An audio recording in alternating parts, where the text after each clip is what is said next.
இலங்கை தமிழர் விஷயத்தில் காங்கிரஸை நம்ப முடியாது என்று கருணாநிதி கூறியுள்ளார்.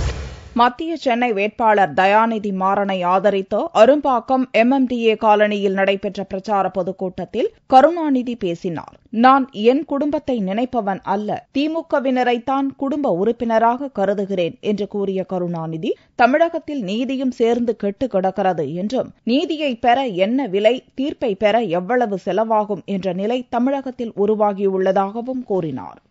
ஏன் இப்படி ஒவ்வொரு நாளும் கஷ்டப்பட வேண்டும், பாடுபட வேண்டும் என்றால் எனக்காக அல்ல, என் குடும்பத்துக்காக அல்ல. குடும்பம் என்று ஒன்று இருப்பதை நான் நினைப்பதில்லை. அப்படி ஒன்று இருக்கிறது என்பதற்காக நான் என்னை ஒப்படைத்துக் கொள்ளவில்லை. ஆனால் நான் குடும்பம் என்றிருக்கிறது என் இதயத்திலே உங்களைத்தான் என்னுடைய குடும்பம். இன்றைக்கு தமிழ்நாட்டில் எல்லாம் கெட்டுவிட்டது, நீதியும் சேர்ந்து கெட்டுவிட்டது. நீதியை பெற என்ன விலை என்று கேட்க வேண்டிய சூழலை உருவாகியிருக்கிறது.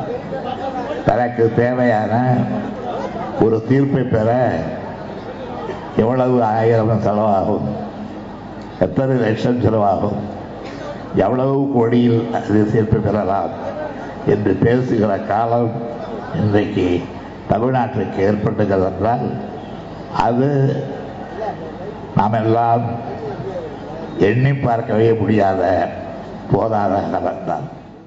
விடுதலை புலிகள் தலைவர் பிரபாகரனை இலங்கை ராணுவம் கைது செய்து இந்தியாவிடம் ஒப்படைக்க வேண்டும் என்று சட்டசபையில் தீர்மானம் நிறைவேற்றிய ஜெயலலிதா, தற்போது விடுதலை புலிகள் ஆதரவாளர்கள் போலவும் இலங்கை தமிழர் விவகாரத்தில் அக்கறை உள்ளவர் போலவும் பேசி வருவதாக கூறிய கருணாநிதி, இலங்கை தமிழர் விவகாரத்தில் காங்கிரஸை நம்ப முடியவில்லை என்று கூறினார். இன்றைக்கு எந்த பிரபாகரனை பற்றி பாராட்டி பேசுகிறாரோ அந்த பிரபாகரனை உடனடியாக கைது செய்து இலங்கை அரசு இந்திய அரசிடம் ஒப்படைக்க வேண்டும்.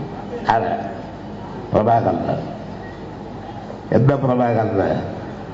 இன்றைக்கு பிரபாகரன் பெரிய ஆள், மாவீரன், அவரை இழந்தது நாம் செய்த தவறு என்று பேசிய இதே ஜெயலலிதா இலங்கை போராட்டத்தில் ஈடுபட்டுள்ள விடுதலை புலிகளின் தலைவர் வேலுப்பிள்ளை பிரபாகரனை உடனடியாக இலங்கை அரசு கைது செய்து இந்திய அரசிடம் ஒப்படைக்க மத்திய அரசு உடனடியாக நடவடிக்கை மேற்கொள்ள வேண்டும் என்று சாதாரண இடத்திலே அல்ல, இந்த சட்டப்பேரவை வற்புறுத்துகிறது.